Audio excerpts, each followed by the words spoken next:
Ya finalizó Mujer de Nadie, la telenovela protagonizada por Livia Brito y Marcos Ornelas, una producción de Giselle González, y aunque no superó en éxito a la Desalmada, Si nos dejan y las telenovelas anteriores, es una historia que fue muy comentada en redes sociales, así que ahí entra el dicho como de que hablen mal pero hablen, porque sí fue una historia bastante comentada. Hoy vamos a hablar del final de esta historia y de en su conjunto en general, si fue buena o si fue mala, y después en los comentarios ustedes me dan sus opiniones. Pero antes de comenzar, no olviden seguirme en Instagram, que es jmanu.diaz, que abajo les dejo el link para que se les haga más fácil seguirme, y por supuesto tienen que suscribirse acá.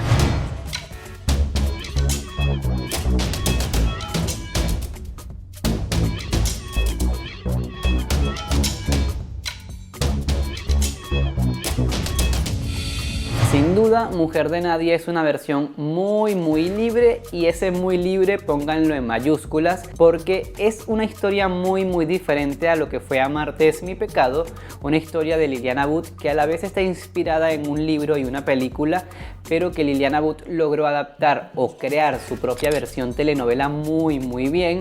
Y ahora Leonardo Becchini en esta historia, aunque a mí Leonardo Becchini me encanta como escribe, aunque no todas sus telenovelas logran el éxito en Televisa, a mí me parece un muy buen escritor y lo veo mucho en plataformas más que en telenovelas convencionales. Acá en esta versión él no logró captar la esencia de Amarte es mi pecado.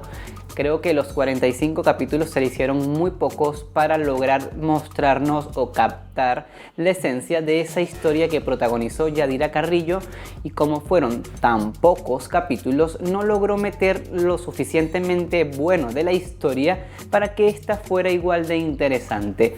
Hubo muchas cosas de la original que quedaron por fuera y no dio chance de meterlas, y que eran parte fundamental de la historia. Si había algo que tenían que quitarle a Amarte es mi pecado, es las historias secundarias en torno a Arturo, que esas historias eran aburridas. Todo lo que pasaba en la casa del abuelo de Arturo, yo eso se lo sacaba de una a Amarte es mi pecado, porque esas historias no aportaban nada y hacían lenta la historia. De resto, todo lo demás era muy interesante, incluso lo de Víctor Garduño, lo del personaje que hacía René Casados, eso también estaba interesante, no tanto como la historia de todo lo que envolvía a Nora, pero era interesante. Sin embargo, en esta nueva adaptación quisieron agregar personajes secundarios nuevos que no aportaban tampoco nada a la historia, que era algo que prácticamente estorbaba dentro de la historia porque no aportaba nada, y uno quería más velocidad en la historia central, que era la venganza.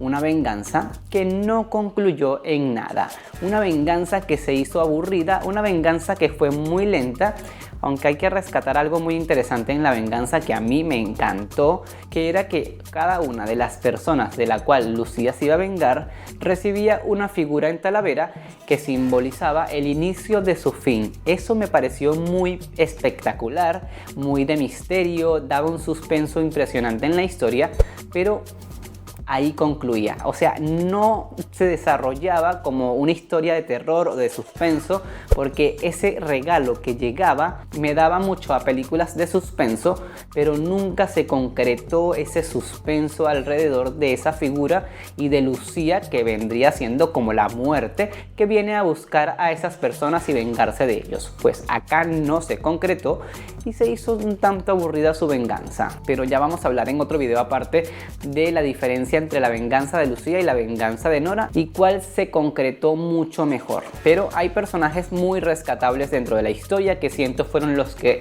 le dieron vida a esta historia, que fueron los interpretados por Acela Robinson, Cynthia Clitbo y Verónica Merchant. Lucía y Fernando, los protagonistas, tenían química, sí tenían química, pero su historia se hizo poco interesante. Como les mencionaba por Instagram, a mí me parece que esta pareja de Mujer de Nadie y la pareja de Imperio de Mentiras, la anterior telenovela de Giselle, no tenía nada que nos atrapara al 100%, pero otras parejas secundarias sí lo tenían. Pero la pareja principal, que se supone es la que más importa, no enganchó. Aunque en Imperio de Mentiras también me encanta Angelique Boyer y me encanta Andrés Palacios, sin duda la historia de ellos en esa historia no me logró atrapar como si la de la hermana de la protagonista con el tipo que la secuestra. Esa se volvió mucho más interesante. En Mujer de Nadie no pasó eso y se hizo más interesante Casilda, que si bien no tenía un romance así que nos enganchara, tenía un amor por Leonardo, perseguía a un hombre que no la valoraba, pero todo el personaje de Casilda se hizo mucho más interesante. Todo su dolor, todo su trama, todo lo que sufría, todo lo que perseguía se hacía mucho más interesante, aunque en ella tampoco se concretó una venganza exitosa. Todos esperábamos una venganza apoteósica de este personaje y no se concretó. Creo que quisieron ponernos a las dos, tanto a Lucía como a Casilda, como unas mujeres virtuosas. El cliché de la protagonista virtuosa que no rompe un plato, que aunque quiera no puede. Y no, el chiste de Amarte es mi pecado es que la protagonista, aunque era noble y muy buena, sí se atrevía a hacer eso que las típicas protagonistas de telenovelas no hacen. Nora se acostó con varios hombres para conseguir dinero y poder.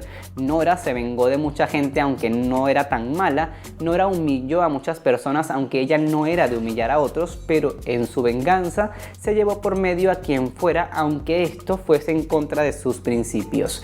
En Mujer de Nadie, tanto Lucía como Casilda no transgredieron esos principios que siempre nos han vendido en las protagonistas de las telenovelas.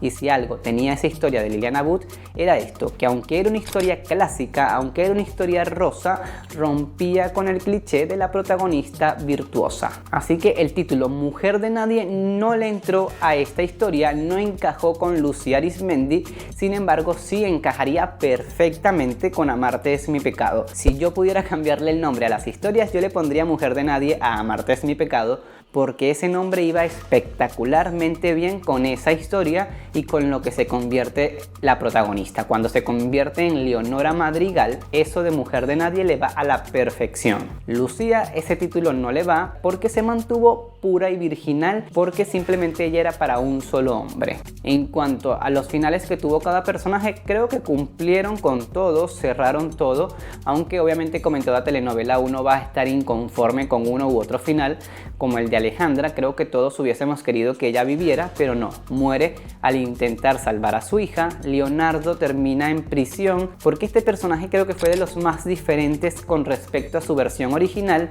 Está muy bien interpretado. A mí en cuanto a interpretación me encanta como lo hizo Ignacio Taján, porque logró hacer un Leonardo diferente. Esto no tenía nada del Leonardo que hizo Alexis Ayala. Este era un hombre despreciable, lo odiábamos, nos hubiese encantado que muriera. En cambio, el Leonardo interpretado de Alexis Ayala era un ser que uno se encariñó mucho porque amó profundamente a Leonora y se conformó con simplemente ser su amigo y estar siempre a su lado como un perro fiel.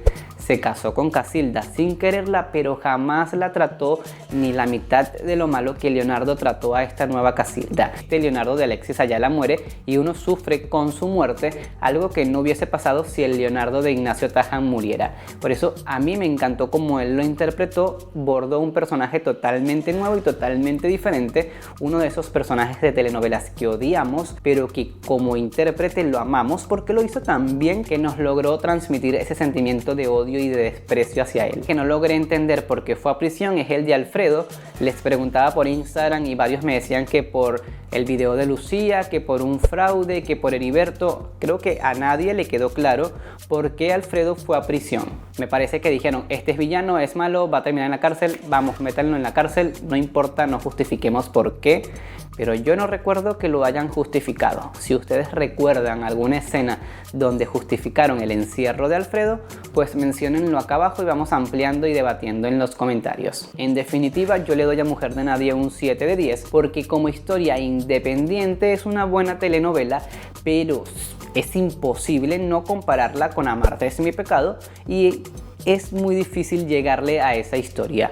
Así que yo le doy un 7 de 10 porque me parece una buena historia, pero no una muy buena adaptación, porque está bien que fuera una versión libre, pero que captara la esencia de la versión original, y siento que esta no logró captar la esencia de la versión original. Ustedes coméntenme acá abajo si les gustó Mujer de Nadie, si les gustó Amarte es mi pecado, si les pareció una buena adaptación o, al igual que yo, sienten que esta no logró captar la esencia de la historia que nos regaló Liliana But en el 2004. Esta semana les voy a estar subiendo varios videos de Mujer de Nadie porque hay muchos temas interesantes que tratar y en un solo video se haría muy largo, así que los voy a hacer en varios. Van a ser como 3 o 4 videos de Mujer de Nadie, pero tranquilos que también les voy a subir otros videos de otros temas para que no se me vayan a aburrir con solo hablándoles de Mujer de Nadie.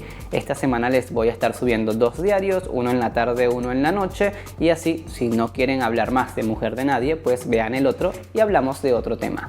No olviden seguirme en Instagram, que es jmanu.diaz, que abajo les dejé el link, y por supuesto tienen que suscribirse acá. Denle click en suscribir y activen la campanita para que se enteren cuando suba un video nuevo. Ahora sí me despido y nos vemos en un próximo video. Chao.